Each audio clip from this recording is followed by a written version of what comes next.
society was tricked into social security. First, let me break down the word security. The state of being free from danger or threat. A thing. Let's get into why society was tricked into social security. First, let me break down the word security. The state of being free from danger or threat. A thing deposited or pledged as a guarantee of the fulfillment of an undertaking or the repayment of a loan to be forfeited in case of default. In other words, assurance. United States and over 170 other countries are depending on you, to the point of if everyone was to bag out and claim sovereignty, it would change the whole world. Due to a certain family bloodline, understand that these people made the laws, owns all your educational systems, banks, medical systems, everything that's going on. In order for society to gain back control, every individual must opt out of Social Security. People wonder why and how these people are able to take your tax money and give it to somebody else and don't give a fuck about its citizens, because they never did. You are the reason why and how. Y'all mind if I point out that this person is actually young, sitting here telling y'all he's already come up to the and he figured out a lot of stuff. I've said it myself. I don't want to be in the welfare. I don't want to be a part of the SSI. I don't want to be a part of the Social Security. I want to get on my feet and do what I got to do, make my money, and get out of the system. Because at the end of the day, we're slaves to a system when we depend on what they're giving us. People say you're tripping. People say you're crazy. No, I'm not. I've always said it. It's like right now, ever since I got into this accident and I had to sit here and depend on this supplemental income, yo, I hate it. I hate it. I'm a slave to their system until I get on my feet. That's why I'm like, yo, you need to relax. No, I want to work on getting my own business. I'm going to get my business up from the ground all the way up to the point where I don't got to sit here and depend on them. They are able to keep printing money. You got to realize that you are a threat if you start waking up and figuring things out. Y'all wonder why they keep censoring things out on these internet sites and want to ban and take away certain social medias. Because if society wake up, then these people will go broke. You are clearly a threat. And that's the reason why they start buying out the mainstream media and social medias, because they want to control it and censor out everything that's out there to help you get away and realize that they ain't shit without us. We are the security. We are the people who keeping other people's off their ass. Who are the people? We are the people.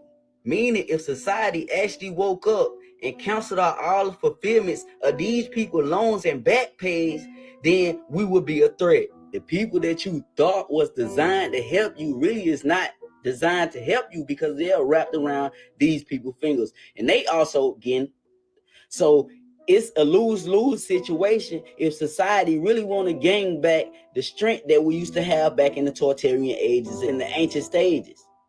But for more of this topic, like, follow, and share for more content. Right now, I'm going to just read a quote from Edward Mendell House and what he had to say in a private meeting with Woodrow Wilson, president between 1913 and 1921, from the private papers of Woodrow Wilson. Quote, "Very soon, every American will be required to register their biological property in a national system designed to keep track of the people, and that will operate under the ancient system of pledging. By such methodology, we can compel people to submit to our agenda, which will affect our security as chargeback for our fiat paper currency. Every American will be forced to register or suffer not being able to work and earn a living. They will be our chattel, and we will hold the security interest over them forever by operation of law merchant under the scheme of secured transactions. Americans." But yet, y'all scared of boycott? Even though y'all hearing this right now for yourselves. Y'all gonna tell me y'all still scared of boycott? Because if we boycott gives us enough chance, enough room to do what we gotta do. But see, people not seeing it that way. They're scared. We don't know how to cook. We don't know how to garden. We don't know how to plant. We don't know how to do this. And in reality, yeah, that's what y'all scared of. Y'all can't go and prove your point because at the end of the day, y'all don't got the money to what? In reality, is it really that y'all scared that y'all don't know how to cook or none of that shit? Or y'all don't know how to survive? Or is it that y'all don't want to lose what y'all get out of all this? The name brand clothes, the jewelry, the money, and all this. Because we do know that we own a lot of stuff, right? The food is supposed to be free, the electricity is supposed to be free, the water is supposed to be free. But in reality, what? We gotta pay for it all, right? A shorty just crazy though. But look, as time passed by, these kids are waking up and they're learning. By unknowingly or unwittingly delivered the bills of lading to us will be rendered bankrupt and insolvent, forever to remain economic slaves through taxation secured by their pledges.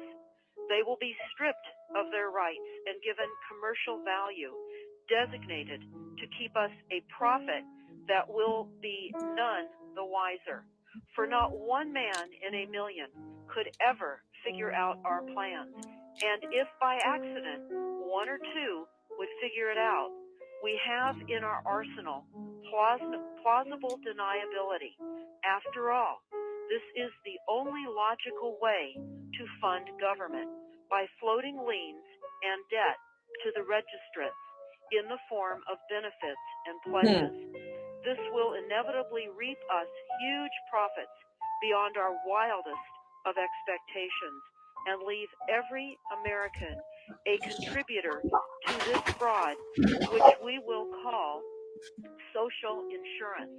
Without realizing it, every American will insure us for any loss we may incur, and in this manner, every American will unknowingly be our servant, however begrudgingly. The people will become helpless without any hope for their redemption. They said every American will become our servant, yo. Like, and this is an audio from back then.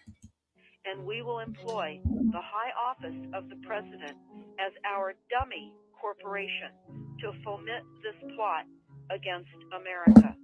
Having established Yo, they said the high corporation of the president as our dummy. They called the presidents dummies. plausible deniability, even if people become enlightened that they had a remedy and pursued it, the attorneys, judges, and legislators could claim that they did not understand the people's claims, especially if the technical requirements for achieving it were not followed pursuant to statutory requirements, requiring the public schools to teach civics, government, and history classes out of federally approved, politically correct textbooks written by the publishing houses, owned by the owners of the Federal Reserve, would assure that the people would not discover the remedy for a long time, if ever. I would recommend that everyone read Fruit from a Poisonous Tree by Melvin Stamper, Melvin Stamper, Stamper. That is Fruit from a Poisonous Tree. This is out of chapter 2 of Fruit from a Poisonous Tree. All right, y'all. Now, on that note, I'm going to leave y'all with that.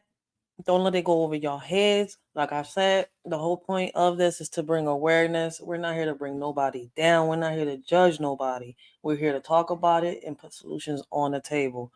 So I'm going to leave y'all with that. And until next time, this y'all shorty Rachel. I hope all of y'all have a blessed and humble day. And I hope all of y'all continue to have a blessed and humble day.